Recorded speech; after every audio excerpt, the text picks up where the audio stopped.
خلیفہ اعلیٰ حضرت سیدنا جمیل قادری رحمۃ اللہ تعالیٰ علیہ بڑے ہی پیارے انداز میں حضور غوث پاک رضی اللہ تعالیٰ عنہ کی شان میں یوں خراج پیش کرتے ہیں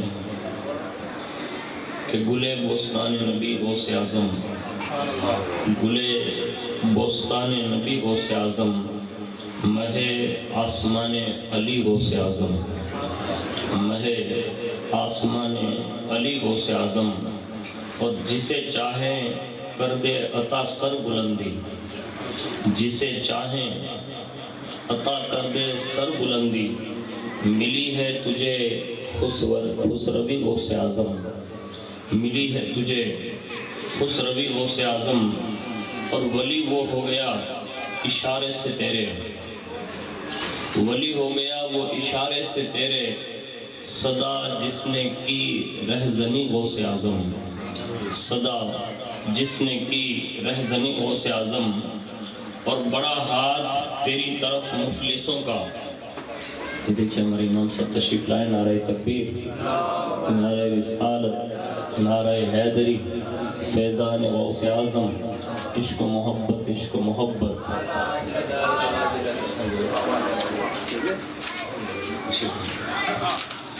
ایک مرتبہ درود شریف پڑھ لیں، اللہم صلی علی سیدنا مولانا محمد معدن الجود والکرم وعلی آلہ واصحابہ وبارک وسلم، صلاۃ و سلام علیک یا رسول اللہ صلی اللہ تعالی علیہ وآلہ وسلم۔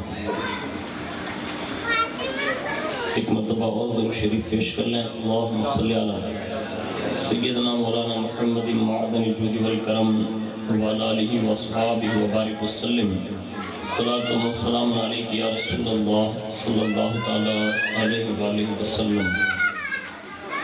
عرض کرتے ہیں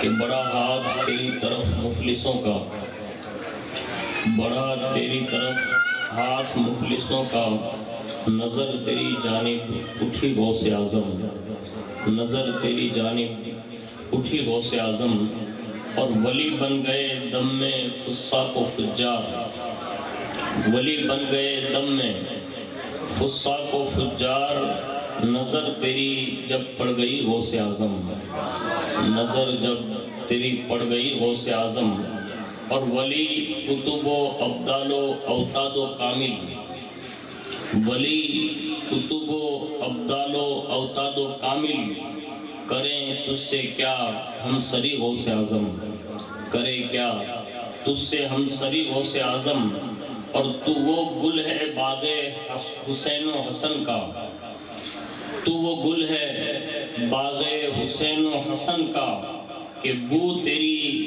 سب میں بسی غوث اعظم، کہ بو تیری سب میں بسی غوث اعظم، اور قدم کیوں نہ لیں اولیاء چشم و سر پر، قدم کیوں نہ لیں اولیاء چشم و سر پر، کہ ہیں والی ہر ولی غوث اعظم، کہ ہے والی ہر ولی غوث اعظم، اور خدا تک نہ کیوں کر ہو اس کی رسائی، رسائی یعنی پہنچ۔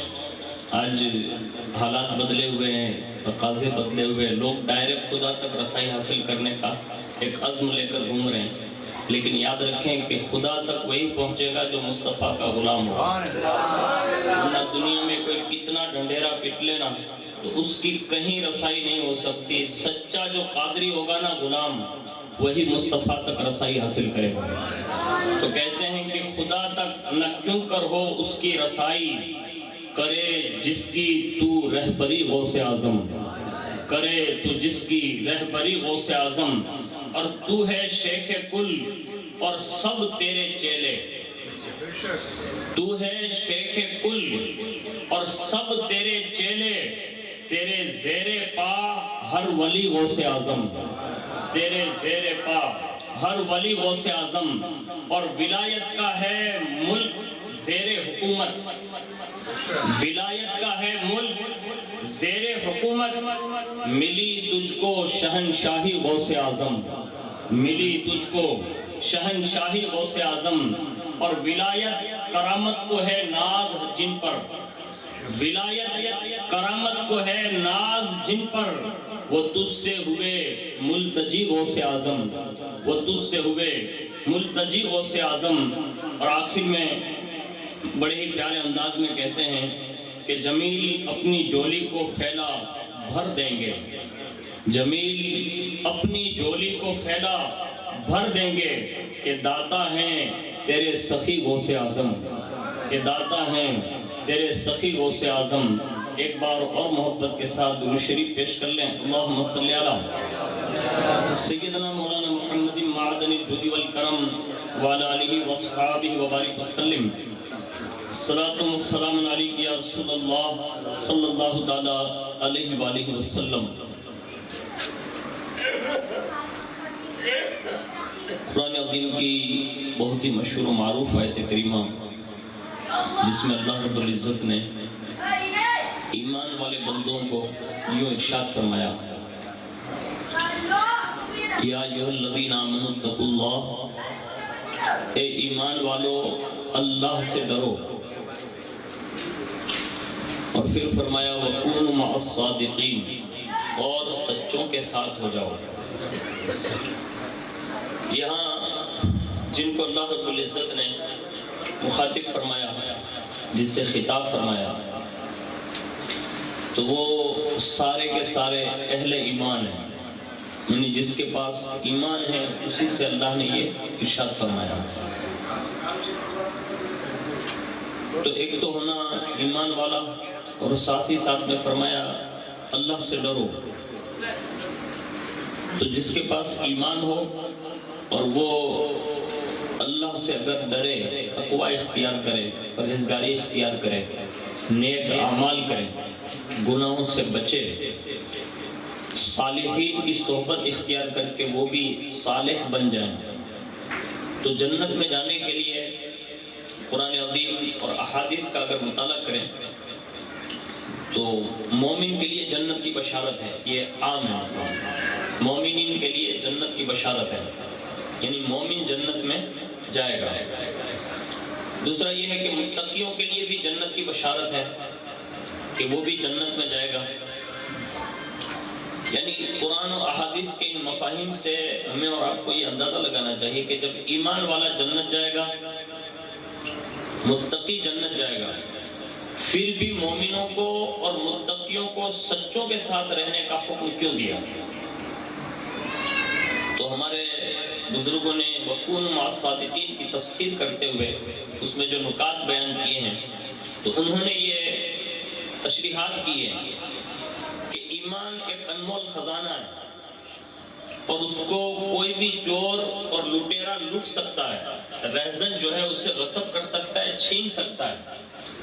اسی طرح تقویٰ بھی ایک اہم نعمت عظمیٰ ہے، یعنی وہ بھی کسی سے چھینی جا سکتی ہے، یعنی لی جا سکتی ہے۔ اب اسے زیادہ دور کسی کو سمجھانے کی ضرورت نہیں ہے، پوری دنیا اس بات کو جانتی ہے کہ جہاں جہاں بھی جس حالات میں بھی جیسے بھی تقاضے رہے، مومنین متقی یہاں تک کہ علم کے پہاڑ بن کر جنہوں نے پوری دنیا میں شہرت پالی، لیکن پھر بھی ان کے زمانوں میں لوگوں نے اپنی نظروں سے دیکھا کہ ان کے ایمان اور تقوی کو بچانے کے لیے کوئی مرد قلندر کھڑا ہوا ہے، اللہ نے اس سے کہا ہے کہ یہ صادقین ہیں، اور سچوں کے ساتھ رہنے والوں کے ایمان بھی بچے ہیں اور تقوی بھی بچ گیا۔ اور اس میں بڑے بڑے میں اگر شمار کرایا جائے تو سب سے اس امت میں سب سے بڑا جس کو رتبہ اللہ نے عطا فرمایا وہ سیدنا صدیق اکبر رضی اللہ تعالیٰ عنہ، یعنی انبیاء کی جماعت کے بعد سب سے افضل اگر اللہ نے کسی کو رتبہ دیا تو وہ سیدنا صدیق اکبر ہے، لیکن پھر بھی وہ بھی رسول اللہ کے ساتھ ساتھ چلے، یعنی انہوں نے بھی رسول اللہ کا ساتھ پایا۔ اسی طرح فاروق اعظم کو دیکھیں، حضرت عثمان غنی کو دیکھیں، مولا کائنات کو دیکھیں۔ اب اس کے بعد چلتے آئے اگر ہم اور آپ ائمہ مجتہدین تک آ جائیں تو امام اعظم رضی اللہ تعالیٰ عنہ جیسا متقی اور مومن کائنات میں مسلک حنفیہ میں جس کے تقلید کرنے والے، جس کی پیروی کرنے والے ہزاروں کی تعداد، لاکھوں کی تعداد میں موجود ہو، اب مجھے بتائیے کہ اتنے بڑے امام ہونے کے باوجود بھی انہوں نے پھر بھی حضرت امام جعفر صادق کی بارگاہ میں حاضری دی. پتہ یہ چلا کہ جس دور میں بھی آپ دیکھتے آئیں گے تو ہر دور میں ہر مومن نے، ہر متقی نے کسی سچے کے ساتھ رہ کر اپنی زندگی گزاری اور اس سچے نے ان کے ایمان اور عقیدے کا تحفظ فرمایا. اور آج بھی ہماری اور آپ کی ضرورت ہے کہ ہمیں بھی سچوں کے ساتھ ہونا چاہیے. اگر ہم نے سچوں کا ساتھ نہیں دیا، اب اس کے لیے آسان لفظوں میں آپ کو بتا دوں کہ ہمارے یہاں ایک مذہب اہل سنت والجماعت میں جس کے دلائل قرآن سے بھی ہیں، احادیث سے بھی ہیں، اور ہمارے بزرگوں کی پوری سوانحیں آپ پڑھیں گے تو آپ کو پتہ چلے گا کہ ہمارے یہاں ہم اپنے ایمان کے تحفظ اور تقوی کے تحفظ کے لیے ہم کسی کو پیر چنتے ہیں، یعنی ہم کسی کے مرید ہوتے ہیں، کسی کے ہاتھ میں ہاتھ دیتے ہیں، اور جب وہ ہاتھ میں ہاتھ لیتا ہے تو ایک جملہ یہ کہتا ہے کہ بول میں نے اپنا ہاتھ غوث اعظم کے ہاتھ میں دیا. یعنی یہ شہزادہ اس بات کی طرف ہمیں اور آپ کو نشاندہی کرتا ہے، اور ہمیں یہ پیر طریقت اس بات کی نشاندہی کرتے ہیں کہ یہ طریقہ وہی ہے جو صدیوں سے پرانا ہے. آج جہاں جہاں بھی آپ حالات دیکھ لیں اور حالات اگر ابتر نظر آئے اور بدعقیدگی جو ہے تیزی کے ساتھ پھیل جائیں، یا حالات میں اگر لوگ ایمان کے تقاضوں کے مطابق زندگی نہ گزار سکیں، آپ یقین رکھیں کہ اس کا نورانی کنیکشن جو ہے کمزور ہوگا، اس کا روحانی کنیکشن کمزور ہوگا. اگر روحانی اور نورانی کنیکشن اگر مضبوط آج بھی ہو جائے تو آج بھی ان پیروں میں یہ طاقت ہے کہ وہ اپنے مرید کا ایمان بھی بچا سکتے ہیں اور اس کا تقویٰ بھی بچا سکتے ہیں. لیکن ایسا کوئی دلیر چاہیے. آج ہمارے یہاں حالات یہ بنے ہوئے ہیں کہ اللہ ماشاءاللہ لوگ یہ کہتے ہیں کہ مولانا یہ سب رہنے دو، ایسے حالات بنے ہوئے ہیں. میں محبت کے تقاضے کی بات کر رہا ہوں. پوری کائنات میں جہاں کہیں بھی مومن رہتا ہے وہ اپنے سینے پر ہاتھ رکھ کر بتا دیں کہ آج بھی چھوٹے سے بچے سے بھی آپ پوچھ لو نا، سوال کر لو کہ تو تیرے باپ سے زیادہ پیار کرتا ہے یا رسول پاک سے زیادہ پیار کرتا ہے، تو آج مومن بندہ چھوٹا سا بچہ بھی یہ کہتا ہے کہ میں اپنے والدین سے بھی زیادہ رسول اللہ سے محبت کرتا ہوں. اب جب اس محبت پر حملہ ہو نا، آج ہمارا والد اگر کہیں سے گزر رہا ہو اور کسی اجنبی آدمی نے گالی دے دی ہو یا برا بلائی کہہ لیا ہو، دیکھیے ہمارے سر عالم دین سب تشریف لائیں. نعرہ تکبیر، نعرہ رسالت، نعرہ حیدری. ایک مرتبہ درود پڑھ لیں. اللہم صلی علی سیدنا مولانا محمد مادن الجود والکرم وعلی آلہ وبارک وسلم. تو میں یہ عرض کر رہا تھا کہ اگر کوئی ہمارے باپ کو کچھ برا بھلا کہہ دینا تو پھر بندہ اسے نفرت کرتا ہے، یعنی اس سے ہمارا کوئی جگاڑ نہیں رہتا، کوئی لینا دینا نہیں رہتا. ایک باپ کی محبت یہ ہے، ماں سے بندہ بڑا پیار کرتا ہے، یعنی ایک بیٹا اپنی ماں سے بڑی محبت کرتا ہے. یعنی ماں کی شان میں وہ گالی تو گالی، ایک بے ادبی بھرا چھوٹا سا جملہ بھی برداشت نہیں کرتا. یہ ماں باپ کی محبت میں بتا رہا ہوں. اب جب ایک انسان اپنے ماں باپ سے کیوں پیار کرتا ہے تو لوگ یہ کہتے ہیں کہ ان کے بڑے احسان ہیں. نمبر ایک کہ ان کے دونوں کی وجود کی وجہ سے اللہ نے مجھے وجود بخشا، یعنی میں دنیا میں آیا.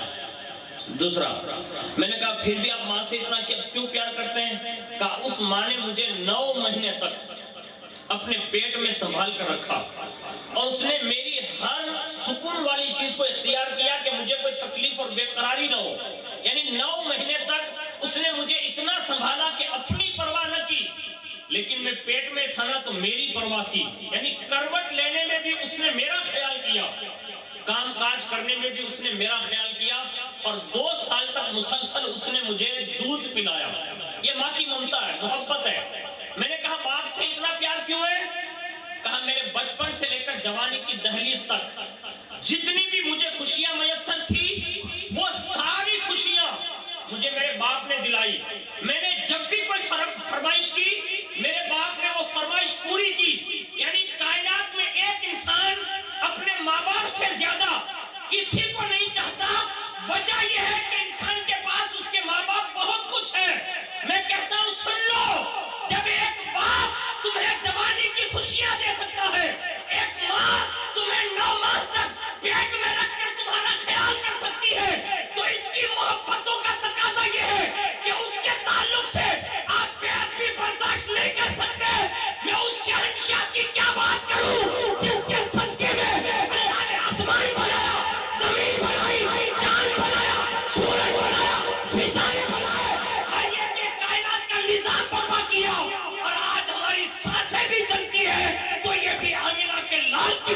چلتی ہے.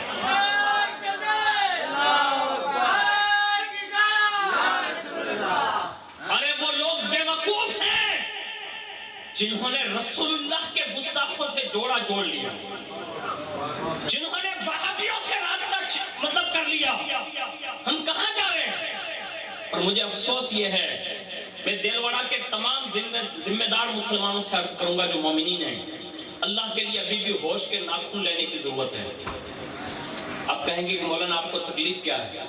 میں ایک جملہ عرض کر رہا ہوں, یہ علماء یہاں تشریف فرما ہیں. ایک مرتبہ رسول اللہ تشریف لے جا رہے تھے,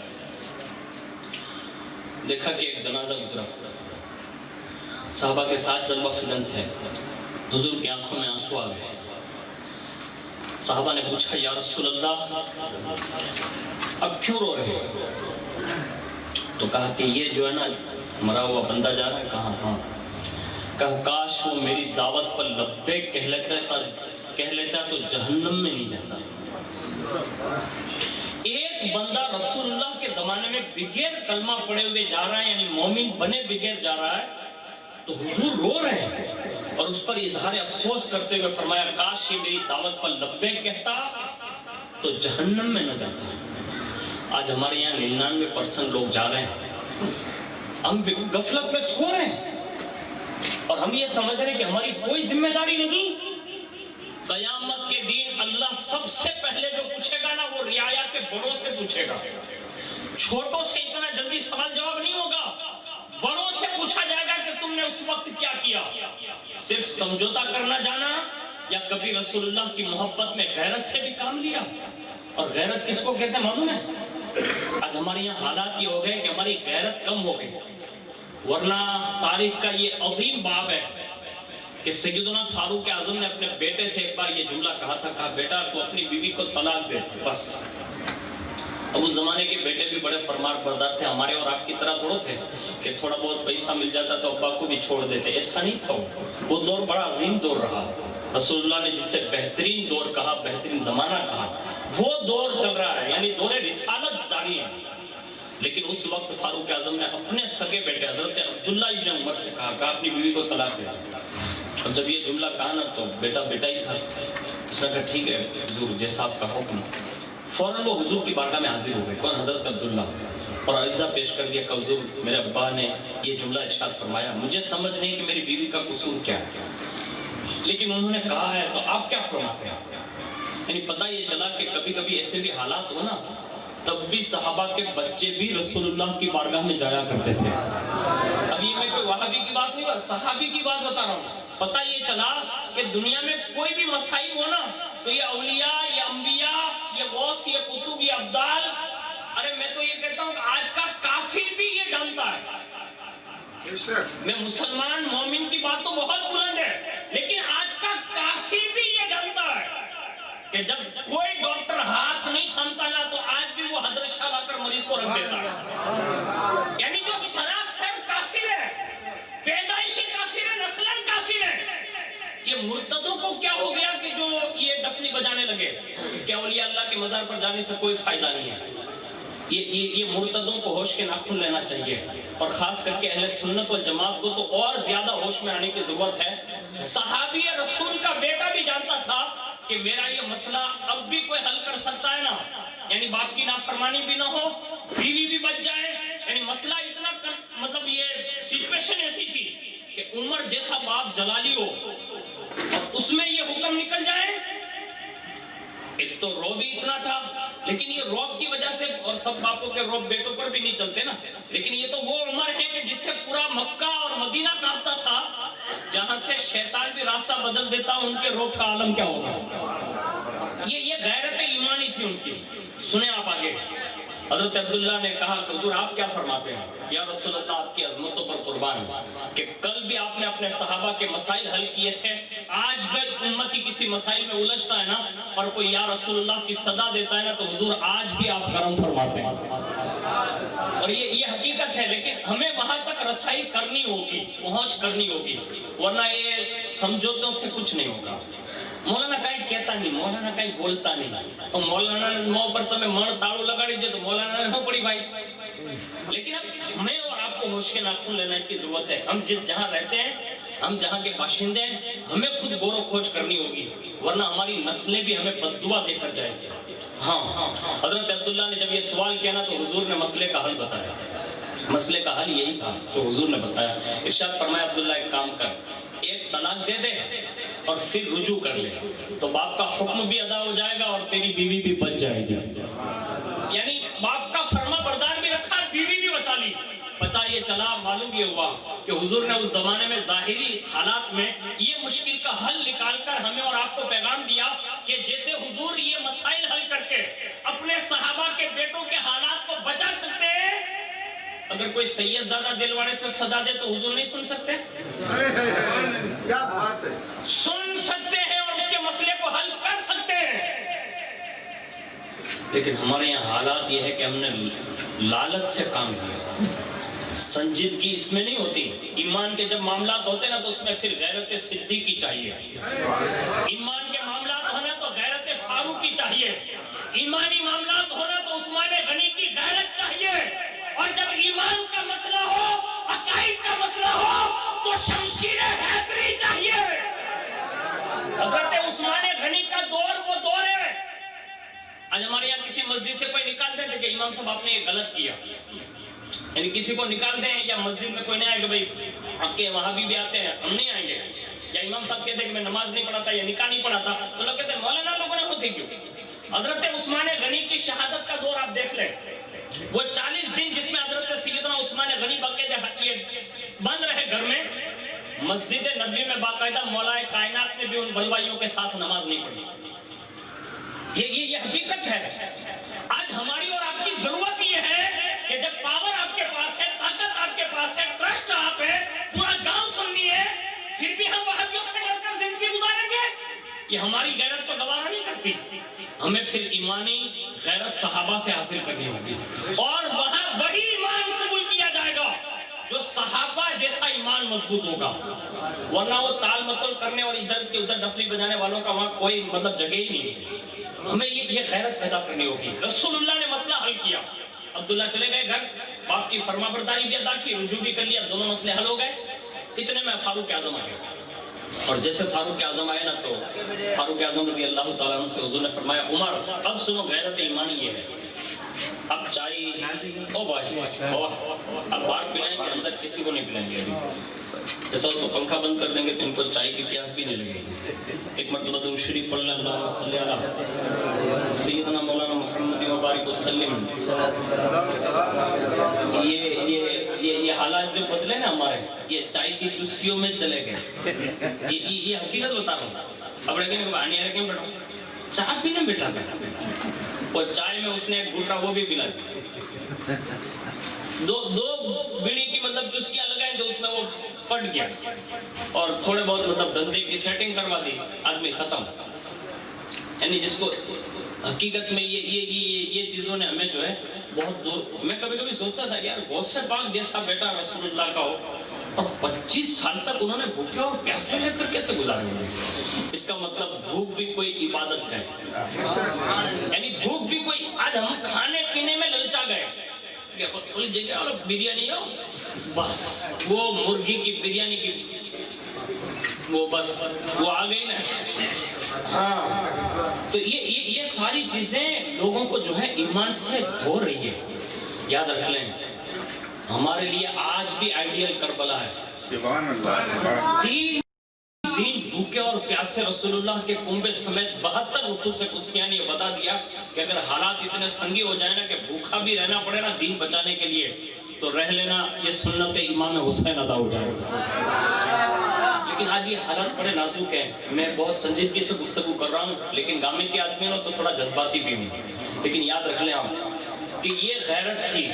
فاروق اعظم سے رسول اللہ نے پوچھا, تو نے اپنے بیٹے کو یہ سب کیوں حکم دیا؟ اب جیسے یہ سوال ہوا نا تو فاروق اعظم کی غیرت سنیں.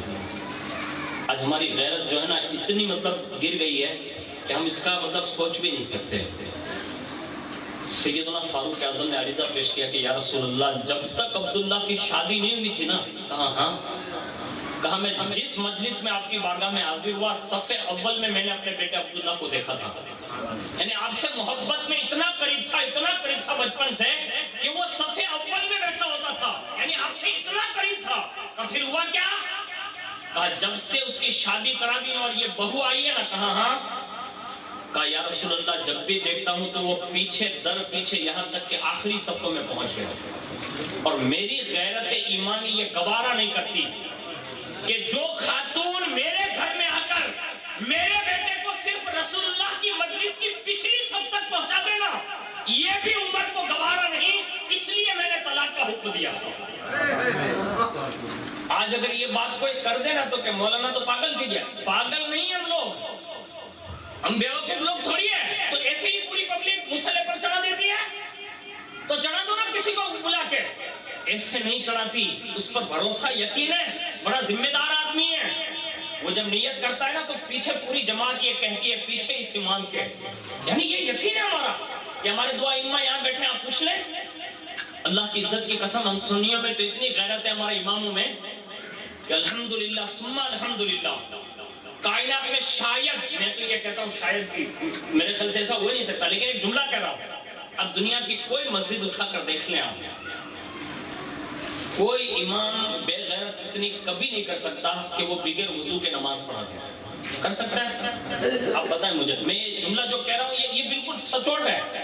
اہل سنت والجماعت کا سنی امام بغیر وضو کے نماز نہیں پڑھا سکتا. اس کی غیرت ایمانی ہے کہ یہ سب مجھ پر یقین کر بیٹھے ہیں کہ یہی ہمارا امام ہے. میں کہتا ہوں یہ دور میں جو ہے نا ہمارا امام جو کہے نا اس پر چلنے کی ضرورت ہے. ہاں ورنہ اگر ہم نے یہ نہیں کیا نا, اور ہم کہتے ہیں ہمارے یہاں تو یہ سسٹم مولانا پہلے سے چلی آ رہی ہے, اب بھی بند ہو جائے ہم بھی بند ہو جاتے ہیں, تو پھر یہ بند میں یہ دیوبند پوری دنیا میں پھیل رہا ہے. یہ بند کرنے کی ضرورت نہیں. ہم کھلے دل کے لوگ ہیں اور ہمارا عقیدہ اتنا 1450 سال سے کنفرم ہے کہ کائنات میں آج بھی کوئی بدبخت پیدا نہیں ہوا کہ ہمارے عقائد کو غلط ثابت کر دے. آج ہمارے پاس اتنے دلائل موجود ہیں. ہمارا ہر عقیدہ یا تو قرآن کی آیتوں سے مزین ہے یا حدیثوں کی روشنیوں سے مزین ہے. ہم کسی غلط عقائد کو فارورڈ نہیں کرتے. ہمارا عقیدہ کل بھی ڈنکے کی چوٹ پر حق تھا, آج بھی حق ہے اور صبح قیامت تک حق رہے گا.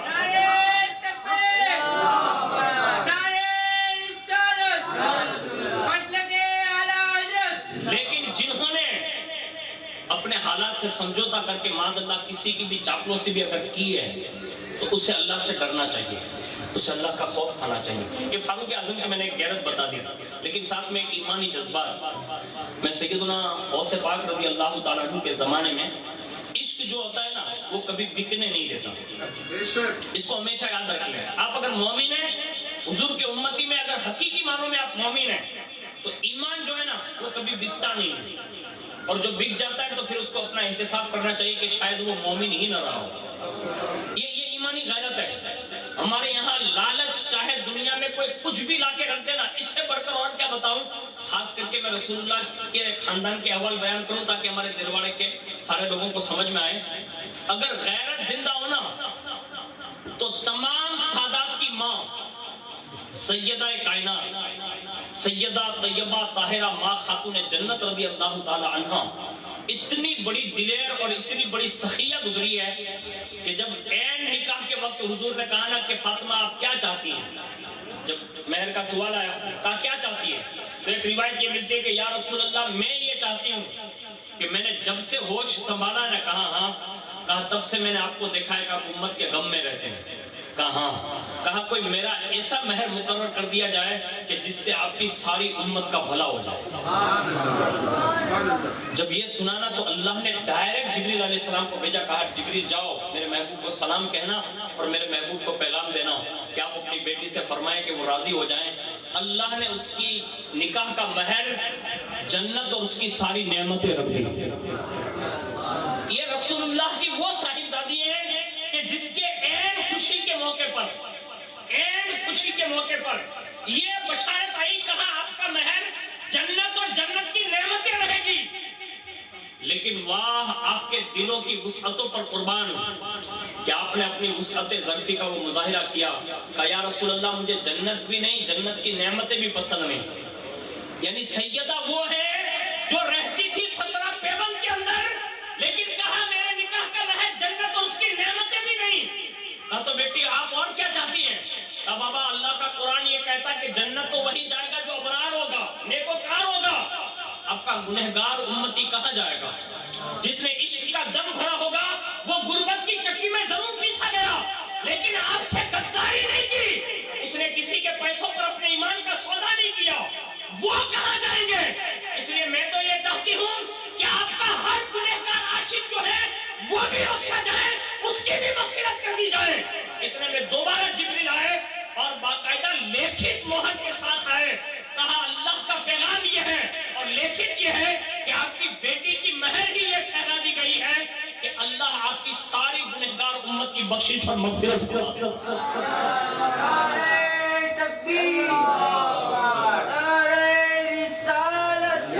پتہ یہ چلا کہ وہ خوشیوں میں بھی امتیوں کو بخشوانے کے منصوبے بناتے تھے. آج ہم کیا کر رہے ہیں؟ اور میں دیر والوں کو مطلب بہت پرانے دور سے جانتا ہوں. آپ کے ہی بچپنا میرا گزرا ہے قریب میں ہونا میں ہی بہت اچھی طرح سب کو جانتا ہوں اور ایک ایک فرد کے نام سے بھی وابستہ ہوں. اس میں کون کیا رول ادا کرتا ہے. اللہ کے لیے ڈر جائیے، اس لیے کہ جو رسول اللہ سے ٹکرا گیا نا وہ ہمیشہ کٹ جاتا ہے، اینی ٹائم کٹ جاتا ہے. آج ہمارے یہاں الحمدللہ مہوا نام سنا نا آپ نے؟ مہوا، وہاں بھی ایسے حالات بنے تھے. ایک زمانہ تھا ہم لوگ وہیں قریب کے ہیں تو وہاں ایسی حالت تھی کہ مطلب لوگ یہ کہتے تھے پہلے کہ یہ وہابیوں کا مرکز ایسا، یعنی یہ پورا مہوا گھرا ہوا، ایسا لوگ بولتے تھے. اللہ نے کرم ایسا فرمایا کہ ساور کنڈلا سے اللہ نے دادا باپو کے قدم وہاں رنجا فرمایا. آنا جانا پورا شروع ہوا اور کم و بیش 35 سادات کے گھر، کتنے؟ 35 کے قریب سادات کے گھر، جنہیں معلوم ہی نہیں تھا کہ ہم کون سی بڑی نعمت سے سرفراز کیے گئے کہ ہماری شانیں کیا ہے. ان کی آنکھیں کھل گئی کہ یہ لوگ تو ہمیں کہیں اور دوڑ کر جا رہے تھے، یہ سید ہمیں صحیح راستے پر لے کر جانے والا ہے. تو الحمدللہ انہوں نے ان ساری چیزوں کو چھوڑا اور آج الحمدللہ ان 35 گھروں کی برکت یہ ہوئی کہ کم از کم 3 سے 4 کے قریب مسجد سنی کی نظر آ رہی ہے اور قریب 2 مدرسے یعنی دارالعلوم کی شکل میں الحمدللہ اہل سنت کے وہاں بھی نظر آ رہے ہیں. یعنی یہ کام کوئی کرے گا نا تو ہوگا، ورنہ خالی آپ کہیں ہو گئی آپ کہیں کون نہیں کہہ سکتا، سب کہہ سکتے ہیں. لیکن اس وقت ہمیں اور آپ کو جو ہے نا مل جل کے کام کرنا ہوگا کہ الحمدللہ سنیت جو ہے نا، لوگ یہ کہتے ہیں کہ اب یہاں ختم ہو جائے گی. ایک بات ہمیشہ یاد رکھ لیں، اہل سنت والجماعت کا جب سے دور گزرا ہے تب سے لے کر آج تک عراق، فلسطین، یمن، اس کے سوا جتنے بھی بڑے بڑے ممالک دیکھ لیں، ایسے حالات بنے تھے کہ لوگ یہ کہتے تھے کہ اب دوبارہ یہ کبھی نہیں ابھریں گے. اللہ نے ان کے گھر تک اس شان سے اسلام پہنچایا کہ بادشاہوں کے بیٹوں نے ایمان قبول کیا اور پھر اللہ نے یہ کرم فرمایا بڑے بڑے ملک اسلام سے سرفراز ہو گئے اور یہ سب کے سب سنی گزرے ہیں. آج بھی الحمدللہ ہماری صدیاں بیت گئی ہے اہل سنت والجماعت میں. لیکن میں عشق کی بات کر رہا تھا کہ عشق کبھی بکتا نہیں. اگر غیرت زندہ ہے، ایمان اگر حقیقی معنوں میں ہے تو وہ کبھی بھی بکاؤ نہیں ہوتا. اس کی میں ایک مثال دیتا ہوں اور عشق کس کو کہتے ہیں یہ بھی ہمیں سمجھنے کو ملے گا. حضور غوث پاک رضی اللہ تعالیٰ عنہ کا دور ہے اور یہ دور کوئی عام دور تو نہیں تھا. غوث پاک کا دور اللہ اکبر کہ جہاں بڑے بڑے سلطان الاولیاء لوگ یعنی ولایت کے تاجدار لوگ غوث پاک کے گھر کی جھاڑو لگایا کرتے تھے، مدرسے کی جھاڑو لگاتے تھے، خانقاہ کی جھاڑو لگاتے تھے، مسجدوں میں پوتے کرتے تھے. حد تو یہ ہے کہ وہاں بیت الخلا جہاں اس زمانے کے اعتبار سے جو بھی بنے ہوتے تھے اس زمانے سے ان کی صفائی بھی بڑے بڑے لوگ کرتے تھے. اور لوگ کہتے تھے کہ یہ کام آپ کریں گے؟ یعنی شیخ صنعانی کے مریدین میں سے حضرت فرید الدین عطار یا محمود مغربی کے بارے میں کہ اپنے پیر کو بچانے کے لیے جب غوث پاک کی بارگاہ میں فریاد لے کر گئے نا تو وہاں کے استنجا خانوں کی صفائی شیخ صنعانی کے مرید نے کی تھی اور اسی کے اس اچھے کام کی بنیاد پر غوث پاک نے ان کے پیر کو دوبارہ ولایت عطا فرمائی. یعنی پتہ یہ چلا کہ اگر آج بھی کوئی غوث پاک کی بارگاہ میں فریاد کرے نا کہ حضور میں کسی ہوا میں پھنس گیا ہوں اور اس سے مجھے نکال لیجئے کہ میں پھر سے اس لائن میں آ جاؤں، تو میرا غوث اعظم آج بھی طاقت رکھتا ہے کہ آج بھی اس کو وہی بچا سکتے ہیں. ہمیں ان کو یہ پیغام دینا ہوگا. ہم 11ویں ایسے ہی تھوڑا مناتے، خالی کھانے پینے کے لیے نہیں مناتے. ہمارے یہاں کی نیازیں بھی بڑی محترم ہیں. ہمارے یہاں نیازیں بھی بڑی محترم ہے، ہمارے یہاں اس کو نیاز، نظر و نیاز جو ایک اصطلاح ہے، لیکن ہمارے یہاں آج بھی اس کو تبرک کہا جاتا ہے، برکت والی چیز کہا جاتا ہے۔ ہم ہر کھانے کے برابر اس کھانے کو نہیں سمجھتے، اس لیے کہ اب اس کی نسبت غوث اعظم سے ہے، اس کی نسبت غریب نواز سے ہے۔ میں اور آسان ایک ایگزامپل سمجھاؤں، دنیا کا کوئی پارٹی کا آدمی ہو، مطلب جیسے آج 2-3 پارٹیاں گھوم رہی، تو اس کا بندہ ہوتا ہے تو اس کا ایک لوگو ہوتا ہے، تو کہتا یہ فلاں کا ہو، یہ فلاں کا ہے، یعنی ہر آدمی لوگو والا نہیں ہوتا، اس کا لوگو دیکھ کر لوگ یوں کہتے ہیں کہ یہ فلاں کا ہے۔ میں کہتا ہوں اسی طرح ہمارے یہاں نسبت کا تقاضا یہ ہے کہ چھوٹی سے چھوٹی چیز بھی اگر وہ کتنی بھی کمتر کیوں نہ ہو، لیکن اللہ اور اس کے رسول اور رسول اللہ کے خاندان سے اگر وہ وابستہ ہو جائے تو پھر اس کی عظمت بہت بلند ہو جاتی ہے۔ اسی پر میں بات کر رہا ہوں کہ حضور غوث پاک رضی اللہ تعالیٰ عنہ کی بارگاہ میں ان سے کہیں، جس کا آپ کا تھوڑا بہت بھی تعلق ہے نا، اور آپ جانتے ہیں کہ یہ ہمارا تھا اور چلا گیا، اسے باقاعدہ ملاقات کریں اور اس سے وہابیت سے توبہ کی دعوت پیش کریں۔ اس میں ڈرنے کی ضرورت نہیں ہے، یہ کوئی لڑانے جھگڑانے کی بات نہیں کر رہا ہوں، ہمارا دین دعوت کے لیے ہی آیا ہے۔ ارے جب رسول اللہ اپنے مکہ یا مدینہ میں بیٹھ کر ہرقل جیسے بادشاہ کو دعوت دے سکتے ہیں، تو ہم بگڑے ہوئے اس دلواڑے کے کسی کو دعوت نہیں دے سکتے؟ بالکل دے سکتے ہیں، لیکن ہماری کمزرفی یہ ہو گئی، ہم کہتے ہیں بس گیا نہ تو گیا۔ نہیں، فقیر برکاتی کا مزاج یہ ہے کہ اگر پورے دلواڑے میں جتنے بھی وہابی ہیں اگر کل توبہ کرتے ہو نا، تو کل ان کو جمعہ مسجد میں بلایا جائے اور کلمہ پڑھ کے پھر سے مومن بنایا جائے۔ ہمارا تو یہ منشور ہے، ہمارا سینہ بہت وسیع ہے، لیکن یہ کمزرفی ہے ہمارے بڑوں کی کہ جس کی بنیاد پر لوگ سکڑتے گئے اور ہم سے دور ہوتے گئے۔ اب سنیے عشق کیا ہے۔ عشق اتنا باغیرت ہے، اتنا باغیرت ہے، اتنا باغیرت ہے کہ غوث پاک نے جس کے لیے چناؤ کیا نا، تو پھر بڑا انہیں پیار بھی کیا اور انہیں نوازا بھی۔ غوث پاک کا دور شروع ہے، اور غوث پاک کے دور میں ایک بہت بڑی عبقری شخصیت گزری ہے، اور میں یہ سب سید کے واقعات بیان کر رہا ہوں، منصوری پٹھان خان سندھی لوگوں کے نہیں، سیدوں کی بات کر رہا ہوں، اور یہ وہ سید لوگ ہیں جن پر آج بھی نہیں، صبح قیامت تک آنے والے سید ناز کریں گے۔ غوث پاک سے بڑا سید کون ہو سکتا بھائی؟ یہ وہ شہزادہ ہے کہ جس کو ڈائریکٹ رسول اللہ نے پروان چڑھایا۔ ہاں، صاحب اقتباس العنوان نے لکھا ہے کہ یہ مادرزاد تو ولی تھے ہی۔ اب جو مادرزاد ولی ہو اس کو پڑھنے جانے کی ضرورت ہے؟ بولو بھائی، پڑھنے جانے کی؟ ارے بھائی، ولی کا مطلب یہ ہوتا ہے کہ سارے علوم اس کے پاس ہے، جانے کی ضرورت نہیں۔ لیکن پھر بھی غوث پاک بظاہر گئے کیوں؟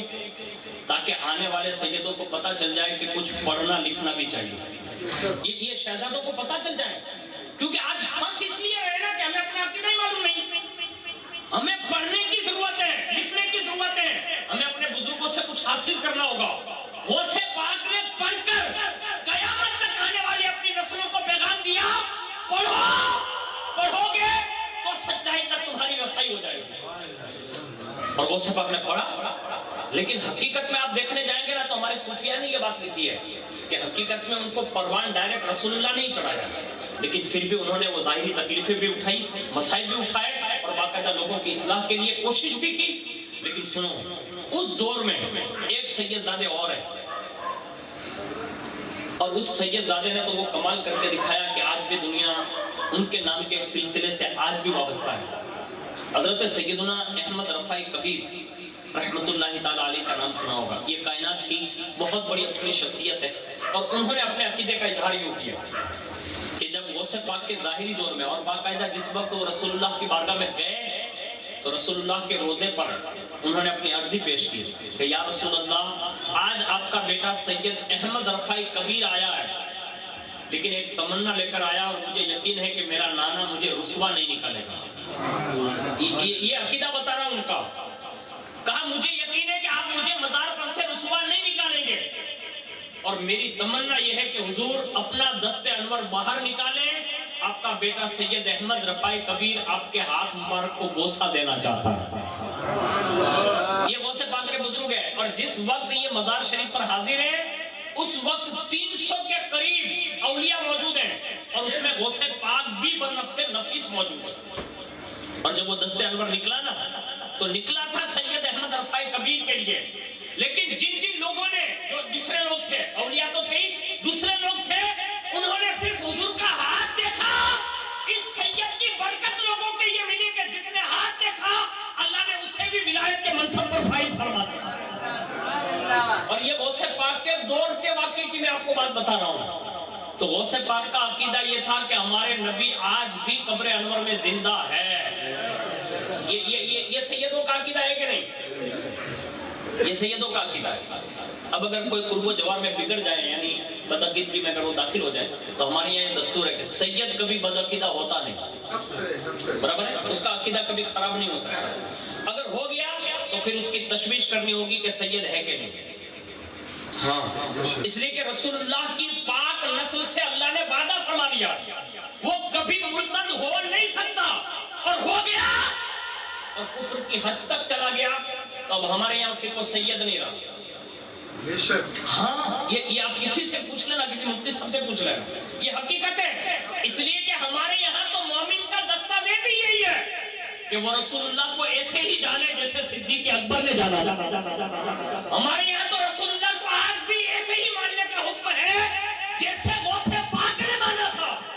یہ سید احمد رفاعی کبیر کے لیے ایک بار ہاتھ ایک باہر آیا, لیکن جب غوث پاک جاتے ہیں نا تو غوث پاک نے عریضہ پیش کیا, نانا دہلی میں اپنی روح بھیجا کرتا ہوں, آپ کی بارگاہ میں اپنی روح بھیجتا ہوں, لیکن آپ بنفس نفیس عبد القادر جیلانی حاضر ہے, حضور آپ کرم فرمائے ایک ہاتھ نہیں دونوں ہاتھ باہر کرے, عبد القادر تمہارے دستے انور کو دیکھنا چاہتا ہے. اور باقاعدہ مورخین نے لکھا ہے کہ حضور نے دونوں ہاتھ باہر نکالے. اور ہم جس ہندوستان میں بستے ہیں, ہندوستان میں بھائی مسلمان کس نے بنایا؟ غریب نواز نے. سید ہیں کہ نہیں؟ بولو بھائی سید ہے کہ نہیں؟ الحمدللہ سید ہے. اور آج بھی پورے سیدوں کو نہیں, پوری کائنات کے سیدوں کو غریب نواز پر فخر اس لیے ہے کہ ایک ہی نشست میں 90 لاکھ جو ہے لوگوں کو کلمہ اگر کسی نے پڑھایا نا تو وہ سید کی طاقت ہے. یہ غریب نواز جب گئے نا اپنے پیر و مرشد کے ساتھ, یعنی کسی سچے کے ساتھ گئے, 3 دن کے چلے میں نہیں, 40 دن کے چلے میں نہیں, خواجہ عثمان ہارونی جیسے سچے کے ساتھ گئے اور جا کر کہا بیٹے نانا کو سلام کرو. اب جیسے الصلاۃ والسلام علیکہ یا رسول اللہ سلام کیا, اندر سے جواب آیا وعلیکم السلام یا قطب البحری, یعنی یہ خشکی اور طریق کتب, یعنی یہ وہاں سے خطاب ملا اور انہیں یہ جواب ملا. تو غریب نواز کا عقیدہ یہ تھا, ان کے پیر کا بھی عقیدہ یہ تھا کہ حضور رہتے مزار میں لیکن سنتے سب کی ہے, جواب بھی سب کو نہیں دیتے, خاص خاص لوگوں کو دیتے ہیں. اب لوگ کہتے ہیں آپ کھڑے ہو کے سلام پڑھتے ہیں تو کیا حضور آتے ہیں؟ ہم نے کہا ہمارا وجدان یہ کہتا ہے کہ حضور آتے ہیں. ہاں حضور آتے ہیں.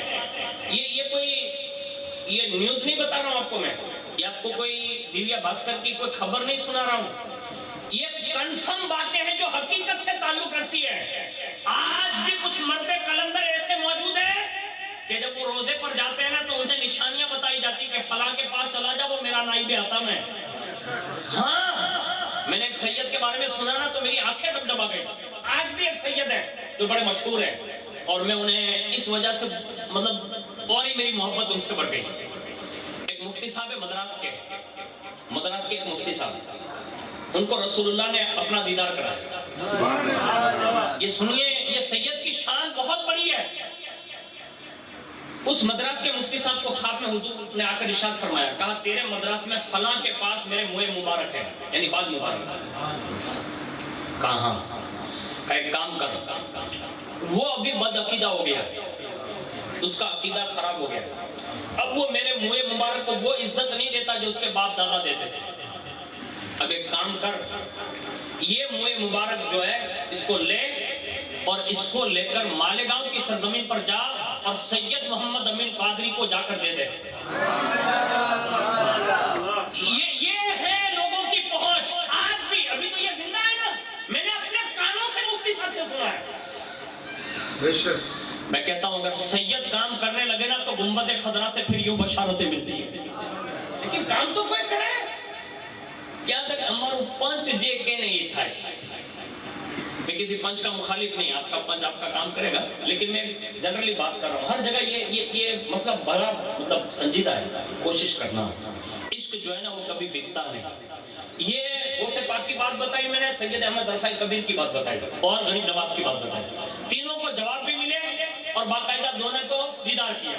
اور غریب نواز فرماتے ہیں کہ کہ جب مجھے بلایا گیا نا، پھر جب میں حاضر ہوا اور جب میرا آخری وقت تھا اس اطراف میں، اور جب میں رسول اللہ کی مسجد میں درس حدیث دیا کرتا، درس تفسیر دیتا، تو فرمانے لگے کہ ایک دن خادم نے آ کر کہا معین الدین کو بلایا جا رہا ہے۔ حالانکہ اس وقت غریب نواز کا نام معین الدین اصل نہیں ہے، اصل نام حسن ہے، لیکن وہاں یہ کہا کہ معین الدین کو بلایا جائے۔ اب معین الدین کا مطلب یہ ہوتا ہے دین کا مددگار، دین کا معین و مددگار۔ اب جیسے ہی سب کو مطلب آواز گئی نا تو سب دوڑے، اور سب نے دوڑ کر کہا ہمیں بلایا، کہا ہمیں بلایا۔ اب جب وہ پوری تعداد مطلب جمع ہو گئی نا تو خدام نے جا کر جالی مبارک کے سامنے عریضہ پیش کیا، کہا یا رسول اللہ یہاں تو بہت سارے قطار در قطار کھڑے ہو گئے۔ تو فرمایا سب معینوں کو نہیں بلایا، کہا معین الدین حسن چشتی کو بلایا۔ اب جب رسول اللہ کا دربار ہے، خادم سن رہا ہے، اندر سے آواز بھی آ رہی ہے۔ اس سال کے بعد کی میں بات بتا رہا ہوں بھائی، آج بھی الحمدللہ ہمارے کئی مزارات کے داخلے گجرات میں اور خاص کر کے اونا اور اطراف میں یہ بنے۔ آج بھی لوگوں کو سمجھ میں نہیں آتی جو یوں کہتے ہیں کہ بھائی یہ تو مٹی بن گئے ہیں اور ان پر کیوں جاتے ہو۔ میں نے کہا آج بھی ہمارے یہاں حضرت شاہ بابا کے قدموں میں ایک مزار ہے، درگاہ ہے، بادشاہ کی ہے، لیکن سچے کے ساتھ ہو گئے نا تو اللہ نے انہیں بھی شان کا مالک بنایا۔ یہیں کا بادشاہ تھا نا کہیں کا، تو وہ قدموں میں آج بھی وہ قطب العارفین کے قدموں میں ہے، آج بھی ان کی درگاہ کی حرکت ہوتی ہے۔ پتہ یہ چلا وہ مزار میں پتھروں کے اندر بھی رہتے ہیں تو بھی حرکت دے سکتے ہیں۔ یہ ان کی زندگی کا ثبوت ہے یار۔ لیکن جس کے دل مر گئے ہو نا تو پھر انہیں یہ بھی نظر نہیں آتا، جس کے ایمان ہی نہ ہو تو انہیں کچھ نظر نہیں آتا۔ ارے بھائی اس دور میں رسول اللہ نے چاند کے 2 ٹکڑے کر دیے تھے۔ چاند کے 2 ٹکڑے سمجھتے نا، یہ ٹوبلائٹ ہے، یہ فاکس باپا نے لگوائی ہے، میں سے ایک پتھر ماروں تو اس کے 10 ٹکڑے ہو جائیں گے، ہو جائیں گے نا، ہو جائیں گے نا، یعنی آنکھوں دیکھی حالت ہے کہ اگر میں مار دوں تو یہ 10 ٹکڑے ہو جائیں گے۔ رسول اللہ نے وہاں پتھر نہیں مارا، لاٹھی نہیں ماری، کوسوں میل دور چاند جو اپنی آب و تاب کے ساتھ تھا نا، حضور کی مبارک انگلی کا اشارہ پاتا ہے نا تو اپنا سینہ چاک کر دیتا ہے، اور 2 ٹکڑے ہو کر ایک کوہ صفا کی جانب، ایک کوہ کعکان کی جانب، یعنی صحابہ بیان کرتے ہیں جس میں 13 افراد کے قریب راوی فرماتے ہیں کہ ہم نے چاند کے 2 ٹکڑے ایسے دیکھے کہ ایک صفا کی اس طرف تھا، ایک کوہ کعکان کی اس طرف تھا۔ پتہ یہ چلا حضور کی انگلی کا اشارہ پا کر بھی چاند بھی 2 ٹکڑے ہو سکتا ہے۔ اور آج جو اولیاء مزارات میں رہتے ہیں نا، یہ مزارات میں آج جو ہم کرامتیں بیان کرتے ہیں، لوگ کہتے ہیں یہ سنی لوگوں کو دوسرا کچھ ملتا ہی نہیں، اولیاء کی کرامتیں بیان کرتے ہیں۔ ہم نے کہا حضور نے جب یہ معجزہ دکھایا نا تو وہاں بھی کچھ گھر کے لوگ کھڑے تھے، یعنی جب یہ معجزہ ہوا تو بہت سارے لوگ کھڑے تھے نا، تو وہ یہ کہہ کر نکل گئے کہ یہ جادو ہے، نہیں یہ وہ ہے، نہیں یہ فلاں ہے، نہیں یہ ٹھکنا ہے، جو بھی منہ میں آیا وہ بول کے نکل گئے۔ لیکن جو باہر سے آیا تھا نا اس کا دل جگمگا گیا، حالانکہ طلب بھی اسی بار والے نے کیا تھا کہ آپ اگر نبی ہیں تو معجزہ دکھائیں، اور انگلی کا اشارہ کیا، چاند 2 ٹکڑے ہو گئے۔ اور وہیں کھڑے کھڑے وہ کہتا ہے کہ آپ نے ایک میری بات تو تسلیم کر لی، یعنی قبول کر لی، اور بتا دی۔ کہا اب دوسری بات میں جو چاہتا ہوں نا، کہا ہاں، کہا وہ میرے دل میں ہے، دوسرا جو معجزہ میں چاہتا ہوں وہ میرے دل میں ہے۔ کہا وہ میں جو چاہتا ہوں نا وہ آپ بتا دیں، سوال میں نہیں کرتا، بغیر سوال کیے آپ ہی بتا دیں کہ میں اب چاہتا کیا ہوں۔ یہ مولانا الطاف صاحب میرے اتنے قریب بیٹھے ہیں، اس سے تھوڑے قریب مولانا محمود عالم صاحب بیٹھے ہیں، اس سے زیادہ دور تھوڑے مولانا تنویر عالم صاحب۔ ابھی میرے دل میں کیا چل رہا ہے یہ تینوں نہیں جانتے، ایک دن کے تینوں میں کیا چل رہا ہے وہ نہیں سمجھ سکتے۔ ہماری اور آپ کی کیفیت یہ ہے۔ اب میں آپ کو ایک بات بتاؤں کہ جو دل میں ہو وہ ہم 3-4 مولانا مل کر ایک دوسرے کے دل کی بات جان نہیں سکتے۔ یہ بندہ آیا تھا یمن سے جو بات کرنے جا رہا تھا، اور وہ کہتا ہے، وہ اپنے زمانے کا بادشاہ تھا، کوئی معمولی آدمی تھوڑا تھا، وہ آ کر کہتا کہ میرے دل میں جو ہے وہ آپ بتا دیں۔ ہم 4 مولانا مل کر ایک دوسرے کی بات نہیں بتا سکتے، بتا سکتے ہیں؟ نہیں بتا سکتے، اب بھی نہیں بتا سکتے۔ اور وہاں کھڑے کھڑے سب کے سامنے حضور نے فرمایا تیرے دل میں یہ سوال ہے۔ اب سوال کون بتا رہے ہیں؟ رسول اللہ۔ سامنے کھڑا بندہ بادشاہ ہے، کہا تیرا سوال یہ ہے کہ تو دل میں یہ سوچ رہا ہے کہ تیری ایک بیٹی گھر میں یمن کے اندر موجود ہے۔ کہا ہاں۔ کہا وہ ہاتھوں سے لنجی ہے، ہاتھوں سے لنجی ہے، پیروں سے لنگڑی ہے، آنکھوں سے اندھی ہے، کانوں سے بہری ہے، زبان سے گونگی ہے، ہر طرح سے معذور ہے۔ کہا ہاں۔ کہا تو یہ چاہتا ہے کہ محمد عربی یہاں کھڑے کھڑے اسے شفا دے دے؟ جا، میں نے یہی کھڑے کھڑے تیری بیٹی کو کو شفا عطا فرما دی۔ اب مجھے بتاؤ، اب یہاں ہم 4 آدمی مل کر اپنے دل کی بات نہیں جان سکتے، رسول اللہ نے وہاں بڑے مجمع میں اس کے دل کی بات بتا دی، اور دل میں کیا تھا وہ تو سوال کرنے والا ہی جانتا ہے نا۔ اب اس نے کیا کہا سنو، اس نے کہا آپ نے سچ کہا، آپ نے سچ کہا، آپ نے سچ کہا۔ اس کے بعد جو اعتراف میں کھڑے تھے نا، ان کفار سے کہا تم سب جھوٹے ہو، یہ صحیح ہے، اور سن لو میں تم سب کو گواہ بناتا ہوں کہ میں بھی ان کا کلمہ پڑھ کے مسلمان ہو رہا ہوں۔ یعنی اس نے کلمہ پڑھا، مسلمان ہو گیا۔ پتہ یہ چلا اس زمانے کا بادشاہ کلمہ پڑھ کے مسلمان ہو گیا۔ دیکھا تھا ایک ہی معجزہ، 2 ہی معجزے نا، ایک تو چاند کے 2 ٹکڑے کیے، لیکن کفار مکہ میں سے کوئی مومن نہیں ہوا نا جلدی، باہر کا آنے والا ہو گیا، مان گیا۔ دوسری بات پوچھی تو وہ دل کی بات بتا دی۔ پتہ یہ چلا دل کی بات مصطفیٰ جانتے ہیں، دل کی بات مصطفیٰ جانتے ہیں، اور جس کا کنیکشن حضور سے ہو جائے تو وہ کنیکشن والا بھی جانتا ہے۔ پتہ یہ چلا کہ حضور کے برابر کوئی نہیں ہو سکتا، اس سے یہ پتہ چل گیا۔ اب ان کا عقیدہ کیا ہے؟ کہ اپنے تو برابر چین ہے، وہ بھی انسان، اپنے بھی انسان، ان کے بھی 2 پیر، ان کے بھی 2 پیر، ان کی بھی 2 آنکھیں، اپنی بھی 2 آنکھیں، ان کے بھی 2 ہاتھ، اپنے بھی 2 ہاتھ۔ یعنی اس طرح کی باتیں کر کے میں نے خود کئی ایسے سرگنوں سے سنا ہے جو یہ کہتے ہیں کہ بھائی ایک بات بتاؤ، وہ ایسا مطلب پھنسانے کے لیے ایک بات بتاؤ، حضور انسانے کے لیے، یعنی پھنسانے کے لیے ایسی مطلب گول گول باتیں کر کر کے وہ اپنے اسٹینڈ پر لانے کی کوشش کرتے ہیں۔ لیکن سن لو، کائنات میں رسول اللہ کے مراتب وہ ہے جس کو کوئی پیغمبر بھی نہیں پہنچ سکتا، یعنی جن کے رتبے اتنے بلند ہیں کہ کسی پیغمبر کی بھی رسائی نہیں۔ اعلیٰ حضرت فرماتے ہیں وہ جہنم میں گیا جو ان سے مستغنی ہوا ہے، خلیل اللہ کو بھی حاجت رسول اللہ، یعنی جو کھانے کعبہ جنہوں نے تعمیر کیا نا، ان کو بھی قیامت کے دن رسول اللہ کی ضرورت ہے۔ میں کسی یہ مرکز بنانے والے کی بات نہیں کر رہا ہوں، میں ان کی بات کر رہا ہوں جہاں سب جاتے ہیں، جو کعبہ جنہوں نے تعمیر کیا ان کو بھی قیامت کے دن رسول اللہ کی ضرورت ہے، اور وہ بھی یہ سمجھ رہے ہیں کہ میں بھی رسول اللہ کے برابر ہوں۔ اب میں ایک اور آسان نسخہ سمجھا دوں، حالانکہ آپ ماشاءاللہ اہل سنت والجماعت سے تعلق رکھتے ہیں، لیکن آپ کے ذریعے سے دوسروں تک پہنچانا بھی ہم لوگوں کی ضروری ہے۔ ابھی یہ کورونا کی وبا جو چلی ہوئی نا، ماسک کیوں پہنتے بھائی؟ تاکہ بچا لیا، حالانکہ آپ کو ہے نہیں، ٹیکہ دینے کی بات آپ سے کیوں ہو رہی ہے؟ تاکہ تمہیں بچا لیا جائے، ڈسٹینس کیوں رکھوا جا رہا؟ وجہ یہی ہے نا، بلا تشبیہ اور تمثیل، یہ کورونا سے بھی خطرناک لوگ، ہاں اس لیے کہ کورونا ہو گیا نا، صحیح بتا رہا ہوں، کورونا ہو گیا نا تو آدمی مر سکتا ہے، جان جا سکتی ہے، لیکن یہ بلا جس کو ولگ گئی نا اس کا ایمان جا سکتا ہے۔ جان جائے گی نا تو جان جاتے ہی جائے گی، پر قیامت یہ ہے کہ یہاں مرنے پر ٹھہرا ہے نظارہ تیرا، یعنی ایمان کے ساتھ گئے تو پھر حضور کا دیدار ہے، جان جانے سے ہمیں پرواہ نہیں ہے، لیکن اگر کسی کا ایمان چلا گیا نا تو ہمیں سب کو افسوس کرنا چاہیے، ہمیں اس بات پر ماتم کرنا چاہیے کہ ہم لوگوں کی موجودگی میں بھی یہ بھی چلا گیا، وہ بھی چلا گیا۔ لوگ کہتے ہیں اس کے قصور ہے، نہیں، ہم لوگ بھی قصوروار ہیں، ہماری بھی کچھ کمیاں ہیں کہ جس کی وجہ سے یہ چلے گئے، لیکن میں عقیدہ بیان کر رہا ہوں، حقیقت یہی ہے کہ جن کا کنیکشن ہو جائے، حضور کی شان یہ ہے کہ وہاں انبیاء کو بھی حضور کی ضرورت ہے، کوئی نبی بھی رسول اللہ کے مرتبے کو نہیں پہنچ سکتا، اس شان سے اللہ نے بتایا۔ اور آج یہ کہہ رہا کہ ماد اللہ رب العالمین، حضور کو چند مرتبے ملے تو ہمارے بڑے بھائی ہیں،